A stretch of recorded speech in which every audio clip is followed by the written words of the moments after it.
ሰላም ጤና ይስጥልኝ የተወዳጁ ቤተሰቦች የሰዓቱን የሀገር ውስጥና የባህር ማዶ መረጃዎችን ይዤላችሁ መጥቻለሁ። በቅድሚያም ዋና ዋናዎቹን ቲክቶከር አዶናይን አስመልክቶ አዲስ ምርመራ ተጀምሯል። ባለፈው ሳምንት ቲክቶከሩ በአየር ኃይል ግቢ ውስጥ ገብቶ ንግግር ማድረጉን ተከትሎ ነው በቲክቶከሩ ጉዳይ ላይ አዳዲስ ምርመራዎች የተጀመሩት። በዚህ ጉዳይ ላይ በዝርዝር የማስደምጣቸው መረጃዎች ይኖራሉ።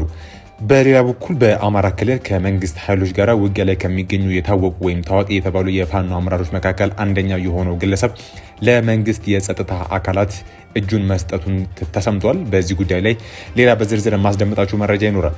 በሌላ በኩል ቤተሰቦች ግብጽ ከኢትዮጵያ ህዳሴ ግድብ ጋር በተያያዘ የግብጽ ውጭ ጉዳይ ሚኒስትር ጠባጫሪ የተባለ ንግግር አድርገዋል። ከዚሁ ከአፍሪካ ሳንወጣ በናይጄሪያ አንድ ፓስተርና ሙሽራ ከነ ሚዜዎቿ በታጣቂዎች መታገታቸው ተሰምቷል። ከአፍሪካ ስንወጣ የአሜሪካ የባህር ኃይል አዛዥ የቬንዙዌላ ጀልባ ላይ በድጋሚ ወታደራዊ እርምጃ እንዲወሰድ ቀጥተኛ ትዕዛዝ አስተላልፈዋል። መረጃዎቹን በዝርዝር ላስደምጣችሁ። ታዲያ ለዩቲዩብ ቻናላችን አዲስ ከሆናችሁ የዩቲዩብ ቻናላችንን ሰብስክራይብ በማድረግ ቪዲዮውን ላይክ በማድረግ መረጃዎቹን እንከታተለው። አወዛጋቢ በማለት የሚገለጸው ቲክቶከር አዶናይ ባለፈው ሳምንት መጀመሪያ በኢፌዴሪ አየር ኃይል ቅጥር ግቢ ውስጥ ተገኝቶ ለሰራዊት አባላት የማነቃቂያ ንግግር ማድረጉን ተከትሎ ግለሰቡን ወደ ከፍተኛ ጥበቃ ተቋሙ ያስገቡት የሰራዊት አባላት ላይ ምርመራ መጀመሩ ተሰምቷል። ቲክቶከሩ ንግግር ሲያደርግ የሚያሳይ ቪዲዮ በራሱ የቲክቶክ ገጽ ላይ መልቀቁ ይታወሳል። ይህ ክስተት በማህበራዊ ሚዲያ ከተሰራጨና ከፍተኛ ጥያቄዎችን ካስነሳ በኋላ ቪዲዮን ጨምሮ ከጉዳዩ ጋር ተያያዥነት ያላቸው ጽሁፎች ከግለሰቡ የማህበራዊ ሚዲያ ገጾች ላይ እንዲነሱ መደረጉም ተገልጿል።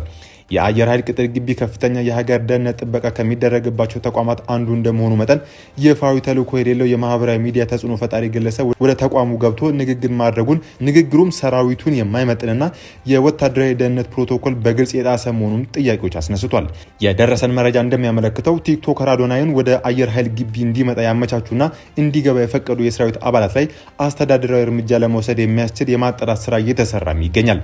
እርምጃው በምን ደረጃ ላይ እንደሚገኝና በማን ላይ ያተኮረ እንደሆነ እስካሁን ከመከላከያ ሰራዊት በይፋ የተገለጸ ነገር የለም። በአማራ ክልል ከመንግስት ኃይሎች ጋር ውጊያ ላይ ከሚገኙ የታወቁ የፋኖ አመራሮች አንዱ የሆነው ማስረሻ ሰጤ እጁ ለመንግስት መስጠቱን አንድ ስማቸው ያልተጠቀሰ የመንግስት ባለስልጣን መግለጻቸው ተሰምቷል። ባለስልጣኑ እንዳረጋገጡት ማስረሻ ሰጤ ከነ አጃቢዎቹ ከወሎ አካባቢ ተነስቶ ወደ ምስራቅ ጎጃም ዞን በመምጣት ነው እጁን የሰጠው። ማስረሻ ሰጤ በተለይም በምስራቅ ጎጃም ዞን የፋኖ ንቅናቄን በማደራጀትና በመምራት በስፋት ከሚታወቁ ቁልፍና አንጋፋ አመራሮች አንዱ ነው። የአማራ ፋኖ አንድነት ምክር ቤት ከተባለውና የተለያዩ የፋኖ መዋቅሮችን በአንድ ላይ ለማሰባሰብ ከተቋቋሙ ምክር ቤት መስራች አመራሮች መካከልም ተጠቃሽ ነው። ፖለቲከኞች እንደሚተነትኑት የማስረሻ እጅ መስጠት በአማራ ክልል ካለው ግጭት ጋር በተያያዘ ትልቅ ክስተት ተደርጎ ይወሰዳል። ማስረሻ ሰጤ በፋኖ መዋቅር ውስጥ ያለው ተደማጭነትና ተምሳሌትነት ከፍተኛ በመሆኑ የሱ እጅ መስጠት ለመንግስት ትልቅ ፕሮፓጋንዳ ድል ተደርጎ ይቆጠራል። በተጨማሪም ሌሎች ተዋጊዎች እጃቸውን እንዲሰጡ ለማበረታታት ሊያገለግል ይችላል ተብሏል። በሌላ በኩል እንዲህ ያለ ከፍተኛ አመራር እጁን መስጠቱን በፋኖ ተዋጊዎች የሞራል ላይ ከፍተኛ ተጽዕኖ ሊያሳድርና በንቅናቄው አመራሮች መካከል መከፋፈል መኖሩን ሊያመለክት ይችላል ተብሎ በተንታኞች ይገመታል። ዜናው እስከተጠናከረበት ሰዓት ድረስ ከመንግስት ይፋዊ መገናኛ ብዙሃን የተሰጠ ማረጋገጫ የለም። ከፋኖ ንቅናቄ ጋር ተያያዥነት ባላቸው የማህበራዊ ሚዲያ ገጾችን በኩል በጉዳዩ ላይ የተሰጠ ምላሽም ሆነ ማስተባበያ የለም። የአማራ ክልል መንግስት የክልሉን ልዩ ኃይል ለማፍረስ መወሰኑን ተከትሎ ከሚያዝያ 2015 ዓ.ም ጀምሮ በፌዴራል መንግስት ኃይሎችና በፋኖ ታጣቂዎች መካከል በከባድ ግጭት ውስጥ መቆየቱ ይታወሳል። በናይጄሪያ አንድ ፓስተርና ሙሽራ ከነ ሚዜዎቿ በታጣቂዎች ታግተዋል። በናይጄሪያ ከታገቱ 20 ሰዎች መካከል አንድ ፓስተርና አዲስ ሙሽራ እንደሚገኙበት ነው የተገለጸው።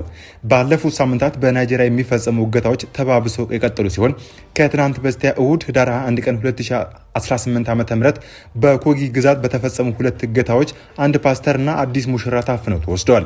አዲስ የተመሰረተው ቸሩቤም ኤንድ ሰራፓሃም ቤተክርስቲያን ውስጥ ታጣቂዎች ገብተው ቶክስ ከከፈቱ በኋላ ምዕመናን በድንጋጤ ሸሽተዋል። ታጣቂዎች ፓስተሩን ባለቤታቸውንና በርካታ ምዕመናን አግተው ወስደዋል።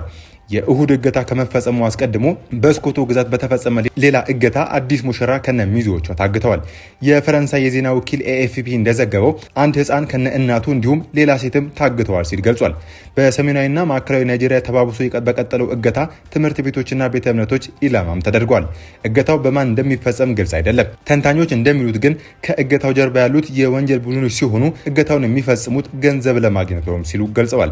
የናይጄሪያ ፕሬዝዳንት ቃል አቀባይ ለቢቢሲ እንደገለጹት እገታው የሚፈጸመው በጂሃዲስት ቡድኖች ነው። የኮጊ ግዛት አስተዳደር ቃል አቀባይ ኪንግስሊ ፋኖዋ ለቢቢሲ እንደተናገሩት ኢጂባ በሚባለው ቦታ ጥቃት ተፈጽሟል። ምን ያህል ሰዎች ታግተው እንደተወሰዱ በትክክል መግለጽ እንደማይቻልም አክለዋል። ጥቃት አድራሾቹን ለመያዝ የክትትል ስራ እየተከናወነ መሆኑን ጭምር ተናግረዋል። የግዛቱ የጸጥታ ኃይሎችና የደህንነት ባልደረቦች ስራቸውን በማከናወን ላይ ይገኛሉም ተብሏል። አብዛኞቹ ነዋሪዎች ሙስሊሞች በሆኑባት ስኮት ግዛት ውስጥ በተፈጸመ እገታ ለሰርግ እየተሰናዳች የነበረች አዲስ ሙሽራ ጓደኞቿ እንዲሁም ሌሎች ታዳሚዎች መታገታቸውን የናይጄሪያ መገናኛ ብዙሃን ዘግበዋል። ባለፉት ሳምንታት በተፈጸሙ እገታዎች ወደ 250 የሚጠጉ ተማሪዎችና 12 የሚደርሱ መምህራን የደረሱበት እንዳልታወቀም ተገልጿል። በሌሎች እገታዎች ተይዘው የነበሩ ሰዎች መለቀቃቸውን ጭምር ተዘግቧል። እገታዎች መበራከታቸው በተለይም በገጠሪቱ ናይጄሪያ ነዋሪዎች ዘንድ ከፍተኛ ስጋትን ፈጥሯል። በዋነኛነት ተጋላጭ በሆኑ ትምህርት ቤቶች፣ አብያተ ክርስቲያንና ተገለው የሚኖሩ ማህበረሰቦች የሚደረግላቸው ጥበቃ ላይ ጥያቄ ማጭሯል። እገታን ለማስቆም በሚል የታገቱ ሰዎችን ለማስለቀቅ የሚፈጸም ክፍያ ክልከላ ተጥሎበታል። ሆኖም ግን የታገቱ ሰዎች ለማስለቀቅ ክፍያው መፈጸሙ እንደቀጠለም ይነገራል። ባለፈው ወር የአሜሪካው ፕሬዚዳንት ዶናልድ ትራምፕ የናይጄሪያ መንግስት ክርስቲያኖችን እንዲገደሉ መፍቀዱን ከቀጠለ ወታደሮቻቸውን እንደሚልኩ ዝተዋል። የናይጄሪያ ባለስልጣናት በበኩላቸው የሁሉም ሃይማኖት ተከታዮች እገታ እንዲሁም ጥቃት እንደሚፈጸምባቸው በመጥቀስ ክርስቲያኖችን ለይቶ የተፈጸመ ድርጊት አለመሆኑን ጭምር ተናግረዋል። ግብጽ የህዳሴ ግድቡን በተመለከተ ከኢትዮጵያ ጋር ተጨማሪ ውይይት እንደማታደርግ አስታወቀች። ታላቁ የህዳሴ ግድቡን በተመለከተ ከኢትዮጵያ ጋር ተጨማሪ ውይይት እንደማያደርጉ የግብጽ ውጭ ጉዳይ ሚኒስቴር ባድር አብዲላቲ ለቢቢሲ ተናግረዋል። ከቢቢሲ ፎክስ ኦን አፍሪካ ጋር ቃለ ምልልስ ያደረጉት የውጭ ጉዳይ ሚኒስትሩ ላለፉት 13 ዓመታት የተደረጉ ውይይቶች አንዳችን መፍትሄ አላመጡም ብለዋል። የህዳሴ ግድቡ ከተመረቀ በኋላ በኢትዮጵያና በግብጽ መካከል ያለው ግንኙነት የበለጠ መሻከሩን ጠቅሰው በዚህ መካረር ምክንያት ዓለም አቀፉ ማህበረሰብ ስጋት ሊሰማው እንደሚገባም ተናግረዋል። ባለፉት 13 ዓመታት በሀገራቱ መካከል የተደረገው ውይይት ውጤት ባለማስገኘቱ ግብጽ በዓለም አቀፍ ህግ መሰረት የውሃ ደህንነቷን እንደምታስከብር አክለዋል። ከዚህ ቀደም ከኢትዮጵያ ጋር የተደረጉ ውይይቶች ምንም ውጤት ባለማስገኘታቸው በቀጣይም ንግግር ማድረግ አስፈላጊ አይደለም ብሏል የውጭ ጉዳይ ሚኒስትሩ። የግድቡ ጉዳይ ከኢትዮጵያ ጋር ካለን የሁለትዮሽ ግንኙነት ጋር የሚያያዝ ነው ያሉት ሚኒስትሩ ግድቡን እንደ ተናጠለ እርምጃ ነው የምንቆጥረው ብለዋል። አክለውም ህገወጥ ነው ሲሉ የመንግስታቸውን አቋም አንጸባርቀዋል። ግድቡ ከዓለም አቀፍ ህግ ጋር የሚጣጣም አይደለም ሲሉ የገለጹት የውጭ ጉዳይ ሚኒስትር ዓለም አቀፍ ህግ በግልጽ እንደሚለው ማንኛውም ድንበር ተሻጋሪ ወንዝ በዓለም አቀፍ ህግ መርሆች መመራት አለበት። ይህ ማለት ማሳወቅንና ጉዳት አለማስከተሉን ማረጋገጥ ያስፈልጋል በማለት አብራርተዋል።